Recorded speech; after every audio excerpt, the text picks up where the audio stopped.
Sunday morning rain is falling. Shred some cover, share some. There's a power in what you do. Now every other day I've been watching you. Assalamualaikum warahmatullahi wabarakatuh. Perkenalkan, nama saya Andrian Hanturi, NIM 2205040010. Di video kali ini saya akan menjelaskan tentang asas-asas hukum acara perdata dan asas-asas hukum acara pidana. Di sini saya akan menjelaskan terlebih dahulu apa itu hukum acara perdata. Hukum acara perdata merupakan salah satu acuan penyelesaian sengketa bagi para pihak yang bersifat mengatur dan memaksa. Menurut fungsinya, hukum dibagi atas hukum material dan hukum formal. Hukum acara perdata ini adalah hukum formal, yaitu hukum yang mengatur tentang tata cara atau beracara perdata ke pengadilan. Asas-asas hukum perdata ini, yang pertama adalah hakim bersifat menunggu. Mengajukan tuntutan adalah pihak yang berkepentingan. Hakim bersifat menunggu datangnya tuntutan yang diajukan kepadanya. Namun sekali datang perkara diajukan kepadanya, hakim tidak boleh menolak untuk memeriksa dan mengadilinya, meski dengan dalih hukum tidak dan kurang jelas. Dan yang kedua adalah hakim bersifat pasif.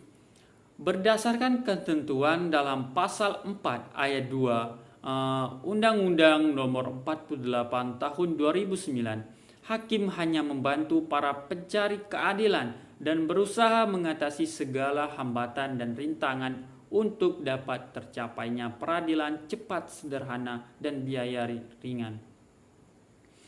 Dan yang ketiga adalah persidangan terbuka untuk umum. Ketentuan pasal 13 ayat 1 Undang-Undang Nomor 48 Tahun 2009, asas ini bertujuan untuk memberi perlindungan hak asasi manusia di peradilan sehingga terjadi pemeriksaan yang adil dan objektif dan didapat keputusan yang objektif pula. Masyarakat boleh menyaksikan jalannya persidangan yang terbuka untuk umum, kecuali ditentukan lain oleh undang-undang dan persidangan dinyatakan dilakukan secara tertutup. Dan yang keempat adalah mendengarkan kedua belah pihak.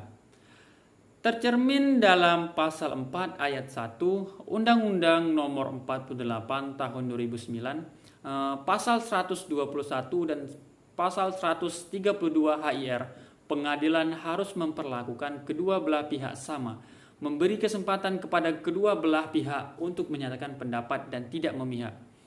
Dan yang kelima, putusan harus disertai alasan.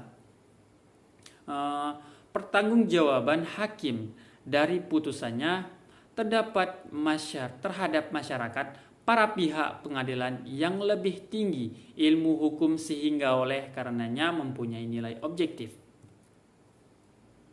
Dan yang keenam adalah beracara dikenakan biaya.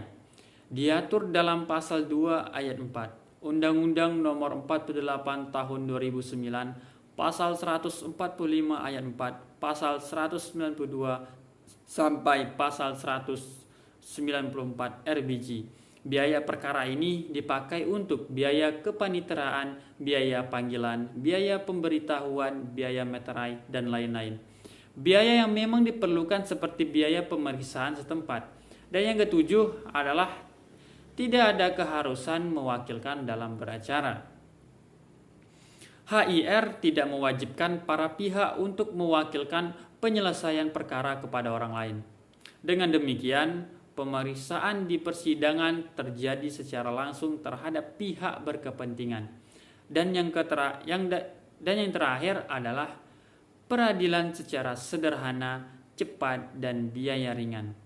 Asas hukum acara perdata ini tercermin dalam Undang-Undang Nomor 48 Tahun 2009 dalam pasal 2 ayat 4 dan pasal 4 ayat 2. Pemeriksaan dan penyelesaian perkara dilakukan dengan cara efisien dan efektif. Biaya ringan adalah biaya yang bisa dijangkau oleh masyarakat, namun tidak mengesampingkan kecermatan dalam mencari kebenaran dan keadilan. Selanjutnya saya akan menjelaskan tentang asas-asas hukum acara pidana. Sebelum masuk ke asas-asasnya, saya akan menjelaskan terlebih dahulu hukum acara pidana. Hukum acara pidana merupakan salah satu pembahasan terkait hukum yang perlu diketahui.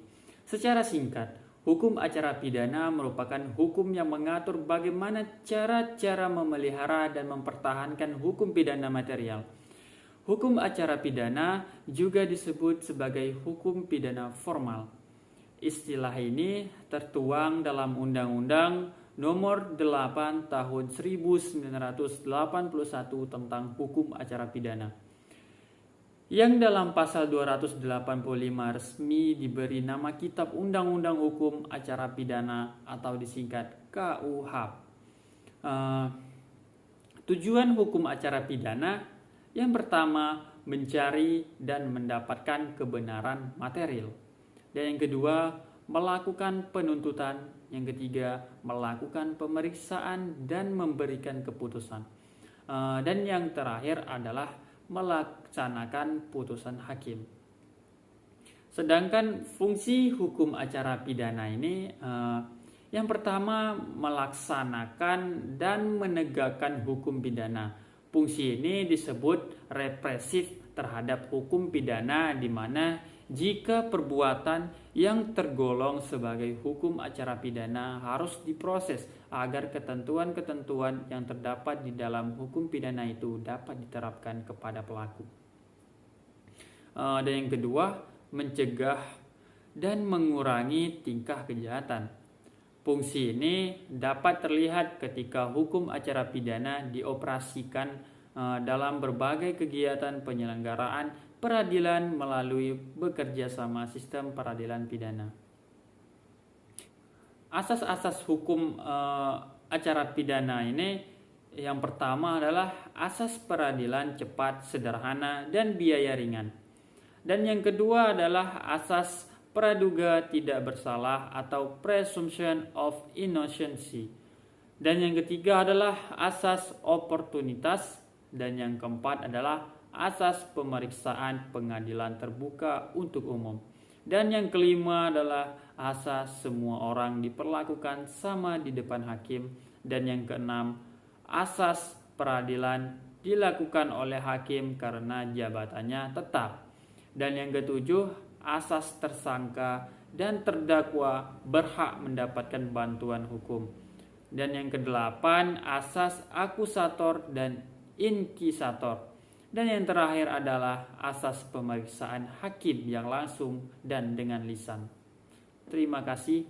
Hanya itu saja yang bisa saya jelaskan dari asas-asas hukum acara perdata dan hukum acara pidana.